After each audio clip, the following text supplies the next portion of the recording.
நாளென் செய்யும் வினைதான் என் செய்யும் இனி நாடி வந்த கோளென் செய்யும் கொடுங்கூற்று என் செய்யும் குமரேசர் இரு தாளும் சிலம்பும் சதங்கையும் தண்டையும் சண்முகம் தோளும் கடம்பும் எனக்கு முன்னே வந்து தோன்றினே. உலகெங்கிலும் வாழ்ந்து கொண்டிருக்கும் புது வசந்தம் டிவி நேயர்களுக்கு சைதை ராஜாவின் அன்பான வணக்கங்கள். நாம் இப்பொழுது இந்த எபிசோடில் வார ராசி பலன்கள் வாக்கிய பஞ்சாங்க அடிப்படையில் ஜனவரி 29 முதல் பிப்ரவரி 4 வரைக்கும் உள்ளடக்கிய நாட்களுக்கு கிரகங்கள் ஒவ்வொரு ராசிக்கும் எப்பேற்பட்ட பலன்களை வழங்கப் போகிறது என்பதை பார்க்கலாம் வாங்க. இந்த வாரம் முழுவதும் தேய்பிறை நாட்களே. துலா ராசி காலபுருஷனுக்கு 7வது ராசி. சித்திரை 3-4 பாதங்கள், சுவாதி நட்சத்திரம், விசாகம் 1-2-3 பாதங்கள் உள்ளடக்கியது. சுக்கிர பகவான் ஆட்சி பெறும் வீடு. இப்பொழுது சுக்கிர பகவான் 3ஆம் இடத்தில் அமர்ந்து குரு பார்வையில் இருப்பது மிக மிக சிறப்பு. ராசியை பார்ப்பது அதை விட சிறப்பு. ராசியும் பார்க்குறார், ராசிநாதனையும் பார்க்குறார். 7ஆம் இடத்துல குருவே இருக்கிறார்.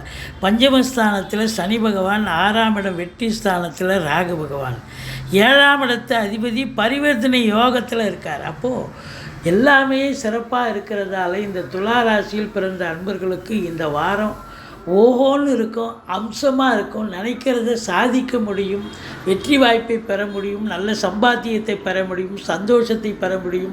குடும்ப ரீதியாக வேலை விஷயங்களில், தொழில் விஷயங்களில் ஒரு இன்வால்மெண்ட்டோடு இருந்து ரொம்ப சிறப்பான ஒரு பலனை எதிர்பார்க்க போகிறீர்கள். நல்லது நடக்கப் போகிறது அப்படின்னு சொல்லலாம். கௌரவம், புகழ், அந்தஸ்து, செல்வம், செல்வாக்கு, தன்னம்பிக்கை ஏற்படும். உங்களை பொறுத்தவரையிலையும் சமூகத்தில் சம்பளம் வாங்காமல் ஒரு சிலர் ஒரு பதவியில் இருப்பீங்க, கௌரவ பதவின்னு சொல்லக்கூடிய. அப்படி இருக்கக்கூடியவர்களுக்கு இன்னும் உங்களுக்கு மெருகூட்டக்கூடிய ஒரு அமைப்பு, பேரு புகழ் அந்தஸ்து உயரக்கூடிய ஒரு நிலை ஏற்படும். குறிப்பாக சுக்கிரனுடைய ஆதிக்கம் நிறைந்த அன்பர்கள், கலைத்துறையில் இருக்கக்கூடியவர்களுக்கு ஒரு பொக்கிஷமான ஒரு வாரம். சினிமா இண்டஸ்ட்ரியில், அதாவது சினிமாவுக்கு அதாவது கேமராவுக்கு பின்னால் இயங்குபவர்கள், கேமராவுக்கு முன்னால் இயங்குபவர்கள், இவங்களுக்கெல்லாம் கூட சரி, தொலைக்காட்சி, சினிமா இதில் இப்போ வேலை பார்க்கக்கூடிய அத்துணை பேர்களுக்கும் சுக்கிரனுடைய ஆதிக்கம், கலைத்துறை, சினிமா, டான்ஸு, இது நாடகம், இயல், இசை, எதை எடுத்தாலும் உங்களுக்கு சக்ஸஸ். எந்த துறையில் நீங்கள் வேலை பார்த்தாலும் நிச்சயமாக சாதிக்கக்கூடிய ஒரு காலகட்டமாக இது அமையப்போகிறது. 2ஆம் இடத்தை சனி பகவான் பார்ப்பதால் 11ஆம் இடம் குரு பார்வையில் இருக்கிறது. பணம் பல வகையில் கொட்டுன்னு கொட்டப்போகுது.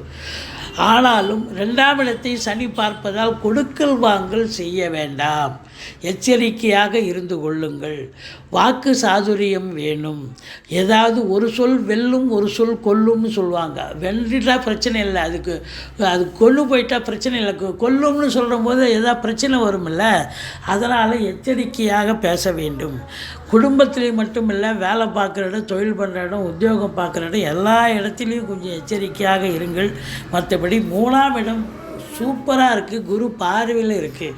வீட்டுக்கு தேவையான விலையுயர்ந்த பொருட்களை வாங்கி மகிழக்கூடிய அமைப்பு. பிள்ளைகளாக இருந்தால் அவங்களுக்கு லேப்டாப்பு, கம்ப்யூட்ரு, பெண் பிள்ளைகளாக இருந்தால் ட்ரெஸ் மெட்டீரியல் இல்லை ஆர்னமெண்ட்ஸு, நகைகள் வாங்கி தரக்கூடிய ஒரு அமைப்பு இருக்கக்கூடிய நிலை இருக்குது. பிபிஓ, சாஃப்ட்வேர், ஹார்ட்வேர், தபால் தந்திலாக்கா, கொரியர் சர்வீஸ், விளையாட்டு வீரர்கள், வீராங்கனைகள், நடன கலைஞர்கள், ஸ்டண்ட்டு கலைஞர்கள், பின்னணி பாடகர்கள், இசை அமைப்பாளர்கள், இசை வல்லுநர்கள், சினிமா இண்டஸ்ட்ரியில் வேலை பார்க்கக்கூடிய அத்துணை பேருக்கும், அதாவது கேமராமேன், டெக்னீஷியன், அத்துணை பேருக்கும் வாய்ப்புகள் கதவை தட்டப்போகிறது. சூரியன் புதன் சேர்க்கை, புதாதித்ய யோகம், கல்வி நிறுவனங்கள், கல்விக்கூடங்கள், கல்வியாளர்கள், கல்வி பயிலும் மாணவ செல்வங்கள், இவங்களுக்கெல்லாம் சிறப்பாக இருக்கும். சூரியன் பொறுத்தவரையும் 4ஆம் இடம் பகை வீட்டில் இருப்பதால் அப்டாமன் என்று சொல்லக்கூடிய அடி வயிற்றில் ஏதாவது உஷ்ணம் சம்பந்தப்பட்ட பிரச்சனைகள் வரும். கொஞ்சம் எச்சரிக்கையாக இருங்கள். பேலன்ஸ்டு டயட் அதுதான் தேவைப்படுகிறது. மற்றபடி பஞ்சமஸ்தானத்தில் சனி பகவான் இருப்பதால், சிவனுடைய கடாட்சத்தால் உங்களுக்கு இந்த வாரம், குலதெய்வத்தின் அனுகிரகத்தாலும் இந்த வாரம் நினைச்சதை சாதிக்க போகிறீங்க. தொட்டதெல்லாம் தொடங்க போகிறது. பூர்வீகத்திலிருந்து நல்ல தகவல் வரப்போகிறது. 6ஆம் இடம் ராகு பகவான் இருக்கிறார். வெற்றி ஸ்தானத்தில் ராகு இருக்கிறாருன்னு சொன்னால் 35 வயசுக்குள்ளே இருக்கக்கூடிய இளைஞர்களுக்கு தேடல்கள், அவங்களுடைய வேலைவாய்ப்பு, உத்தியோகம், இல்லை எக்ஸாம் எழுதுவாங்க, காம்படிட்டிவ் எக்ஸாம் எழுதுவாங்க, ஐபிஎஸ்சி, அதாவது யூபிஎஸ்சி எக்ஸாமு, டிஎன்பிஎஸ்சி, இப்படி பேங்க் எக்ஸாம் எதை எழுதினாலும் இல்லை ஒரு ஸ்போர்ட்ஸில் கலந்துக்கிறீங்க, டெஃபினட்டாக நீங்கள் சாதிக்கக்கூடிய வெற்றி பெறக்கூடிய ஒரு அமைப்பு இருக்கும். இது வரைக்கும் 10ஓட 11 இருந்த நீங்கள் இப்போ நம்பர் 1 நம்பர் 2 பொசிஷனுக்கு வரக்கூடிய ஒரு அமைப்பு இருக்குங்க. ஒரு யூபிஎஸ்சி எக்ஸாம்லாம் எழுதி நீங்கள் பார்த்தீங்கன்னு சொன்னால் உங்களுக்கு அதாவது ஒரு சாதாரண ஒரு நிலையில் இருந்தவர் ஒரு பெரிய ஆஃபீஸர் ரேங்க் வரக்கூடிய ஒரு நிலையை கண்டிப்பாக எடுத்து இந்த கிரகங்கள் உங்களுக்கு தரும். அதே நேரத்தில் 7ஆம் இடம் குரு பகவான் இருக்கிறார். திருமண வயதில் இருக்கும் அன்பர்களுக்கு திருமணம் கைகூடி வரும். ஆணாக இருந்தாலும் சரி, பெண்ணாக இருந்தாலும் சரி, நண்பர்களால் ஆதாயம் பெறக்கூடிய ஒரு அற்புதமான காலகட்டம். கணவன் மனைவி ஒற்றுமை, குடும்பத்தில் தான் சண்டை சச்சரவு வரும். ஆனால் 7ங்கிறது கணவனுக்கு மனைவி ஸ்தானம், மனைவிக்கு கணவன் ஸ்தானம்.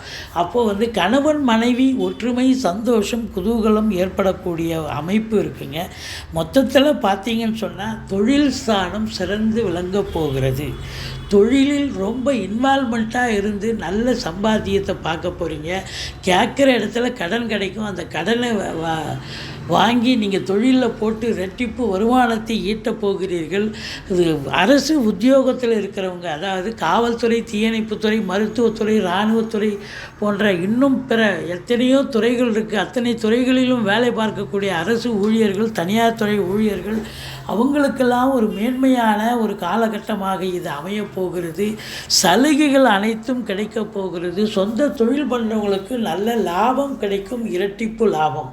வேலை பார்க்குறவங்களுக்கு சந்தோஷம் கிடைக்கும். மேலதிகாரி, சக ஊழியர்கள், நிர்வாகத்தின் மூலம் ரெகக்னேஷன் கிடைக்கும். ஒரு சிலருக்கு கூடுதல் பொறுப்புகள் வழங்கி உங்களுக்கு கௌரவிப்பார்கள். நல்ல ஒரு அற்புதமான காலகட்டம். ஆன்மீகத்தில் நாட்டம் அதிகம் ஆகி கோயில் குளங்களுக்கு போயிட்டு வரீங்க. இப்போ தூக்கம் என்பது இருக்காது. மற்றபடி குறை ஒன்றும் இல்லை. நீங்கள் வணங்க வேண்டிய தெய்வம் மகாலட்சுமியை வழிபாடு செய்யுங்கள், பெருமாளை போற்றுங்கள். வாழ்க்கை வளமோடும் நலமோடும் அமையப்போகிறது. மொத்தத்தில் இந்த துலா ராசியில் பிறந்தவர்களுக்கு இந்த வாரம் சூப்பரான ஒரு வாரமாகத்தான் விளங்கப் போகிறது.